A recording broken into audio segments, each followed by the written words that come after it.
आं दिनै आंनि माखासे खन्थाइनि मोननैसो स्टेन्जाखौ फरायथिनो आखायाव लादों। नोंथांमोना गोसोब्ला खोनासंलांबानो जाबाय। जाय नोंनि नंखायामोन बे नोंखौ गारना थांखागोन आरो जाय नोंनि बेयो माब्लाबाबो नोंनि आखाइ हगारा। बेखायनो नोङो बेखौ दुसिनो नाङा आरो गावखौबो दुसिनो नाङा। दिनै नोंजों जाय बे आफोदनि समाव गैफाया बेयो नोंनि थार लोगोरि जानो हाया आरो थार लोगोरिया नोंनि माब्लाबाबो आखाइ हगारा। मानो? मा जाखो? नों गावखौ जेननाय बादि मोनदों नामा? दिनै नों गावखौ हारसिं मोनदों नामा? मानसिफोरनि जिउआनो बेनोखा, सानसे दुखु सानसे सुखु। बेनिखायनो नों गिनो नाङा आरो जेननो नाङा। आवगायलांबाय था, गावनि सायाव फोथायनाय लाखि आरो सानसे नों देरहागोना रोखा। सोरखौबा थांनो होनायाबो गोरोन्थि नङा आरो सोरखौबा हमथाना लाखिनायाबो गोरोन्थि नङा।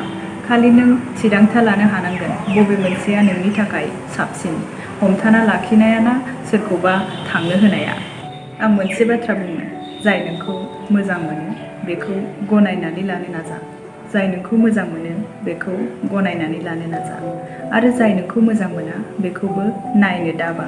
मानो होनोबा जोंनि जिउआ थास' बिलाइनि दै बायदि। गाबोन मा जागोन जों रावबो मिथिया। बे संसारनि बयनिख्रुइबो गोब्राबसिन खामानिया मा मिथिगौना? गावखौ खुसि खालामनो हानाय। बेखायनो जेब्लानो खाबु मोनो खुसि जानो नाजा, रंजानो नाजा, खाबुखौ दानागार। जाय सोलायनो लुबैयाखै बेखौ सोलायनो दानाजा। जाय सोलायनो लुबैयाखै बेखौ सोलायनो दानाजा। आंनो खोन्था, नोंहा मा जादों? नोंनि गोसोखौ आं फरायनो रोङा। नोंनो फोरमायनो गोनां खोथाफोरखौ आं लिरनानै खोमोरफिनो। आं माब्लाबा सानो नोंनो फोरमायनो आंनि थासारि, नों होलांनाय दुखुनि गोबां मोन्दांथि। नाथाय आं गावखौनो बुरखायफिनो, नोंनो फोरमायनानै आं मा मुलाम्फा मोनगोन? बेखायनो नोंनो फोरमायनो नागिरनाय खोथाफोरखौ आं लिरनानै खोमोरफिनो। आं आंनि भिडिअ'खौ एसेयावनो फोजोबबाय। गोजोन्थों।